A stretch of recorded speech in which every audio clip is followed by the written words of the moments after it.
பார்க்க போறோம் அப்படின்னா குவைத்தினுடைய புதிய சட்டத்திட்டங்கள்ல ஒரு புதிய சின்ன மாற்றங்களை கொண்டு வந்திருக்காங்க. அதாவது ஃபாரினர்ஸ் ரெசிடென்சி லா அப்படின்ற அந்த ஒரு விதிமுறைகள் படி அந்த சட்டத்துல வந்து சில திருத்தங்களை கொண்டு வந்திருக்காங்க. அதுபடி பாத்தீங்கன்னா 957 கீழ் 2019 இந்த ரிசொல்யூஷன்ல வந்து சில மாற்றங்கள் வந்திருக்கு.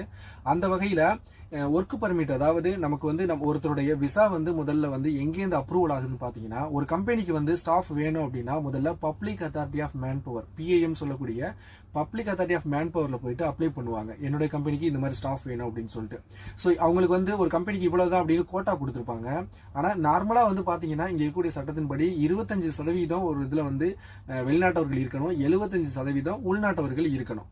ஆனா இப்போ இந்த கொண்டு வந்திருக்க சட்ட திருத்தத்தின்படி பாத்தீங்கன்னா அன்லிமிட்டெட், நீங்க எவ்வளவு பேர் வேணாலும் எடுத்துக்கங்கப்பா அப்படின்னு சொல்லிட்டு ஒரு இது கொண்டு வந்திருக்காங்க. அந்த வகையில பாத்தீங்கன்னா இந்த ஒர்க் பர்மிட்ல, அதாவது உங்களுக்கு எவ்வளவு ஒர்க்கர்ஸ் வேணாலும் எடுத்துக்கங்க,